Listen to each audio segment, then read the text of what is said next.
My name is Florian Windberger, and I'm currently doing my memorial service here in Canada at the Kleinman Family Foundation, which is a Jewish NGO which teaches people about the Holocaust and the dangers of prejudice. Basically in Austria, when you're 17 years old, you have a physical examination, a mandatory one, where after that the government says, okay, you're fit for military service.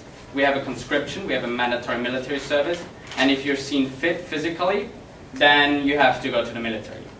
So the military, that would mean 6 months working there, 6 months handling weapons, 6 months learning discipline, and basically learning how to be a soldier in the event of a war.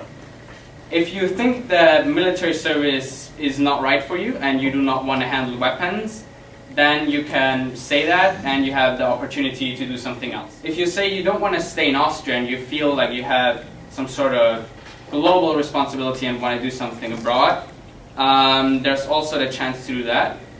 There are 3 different types of services abroad. There's the social service, which is working in an NGO. For example, in Africa we have a lot of those social service organizations where you work with orphans or you build a school or something. Then we have the peace service, where you work in a peace museum, like in China, for example, in the John Rabe Museum in Nanjing, or in Hiroshima in the Peace Museum there. And the third thing would be the Holocaust Memorial Service. So that is what I do here for 6 months. I work in a Holocaust-related institution, and I teach people about the Holocaust and the dangers of prejudice. But you also have other Holocaust museums around the world where you can work. What are the motivations? Why would somebody do this sort of Gedenkdienst, the Holocaust Memorial Service, in Canada? First off, I would say there's a kind of global responsibility, as to say, through the history of Austria, I feel a kind of need to teach people abroad about what happened in Austria and about the dangers of prejudice and racism. And in a world nowadays with the internet, where everybody feels like everything is connected and we have like a sort of global responsibility, is it in, like if you think about climate change or also about the real dangers of prejudice behavior everywhere in the world, where you have a rise of nationalism and so on, that everybody has a sort of responsibility. So that would be the first argument or the first motivation from my side.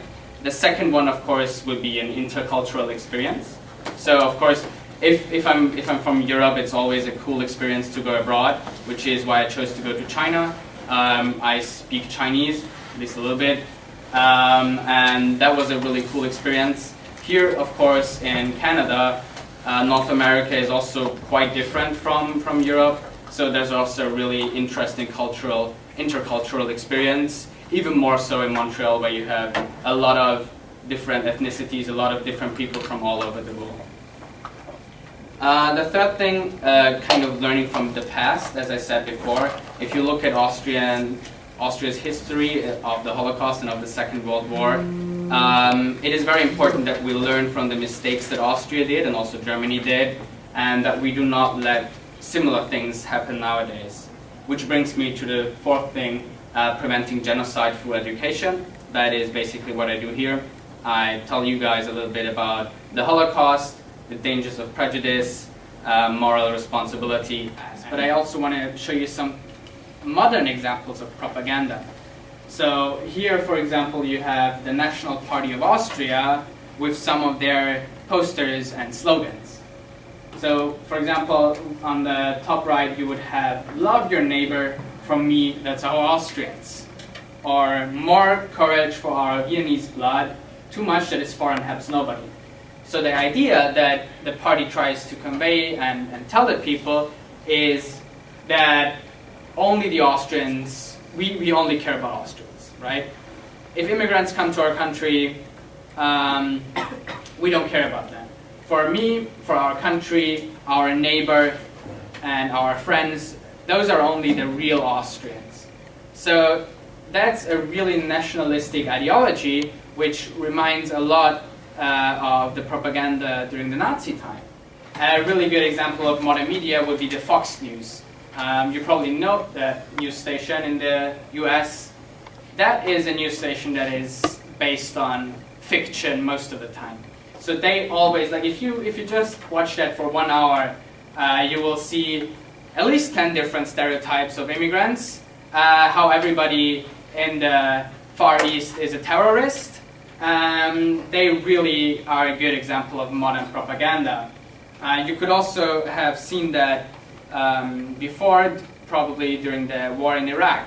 So for those of you who do not know how the war in Iraq started, basically the US government said everybody in Iraq is a terrorist, most of them are terrorists, and they have weapons of mass destruction. So through media and through propaganda they told everybody and spread fear basically, that Iraq has weapons of mass destruction. Because everybody's a terrorist as well, they will attack the US. Which later turned out that those reasons for going to war were all not true. Like Iraq never had weapons of mass destruction. They were never found. And that was the main reason why the government told the people that they should go to war. So even nowadays, propaganda is used successfully to change the views of the people, mostly through fear. So you tell the people to be afraid of something, and then you can change the laws in your country and other things. This is similar because, for example, if when I used to be in Lebanon, it's been only 3 years on here. So we have this thing that Jewish people are bad because they actually came to Lebanon like 4 times and they did wars. And in 2006, like they distracted everything in there.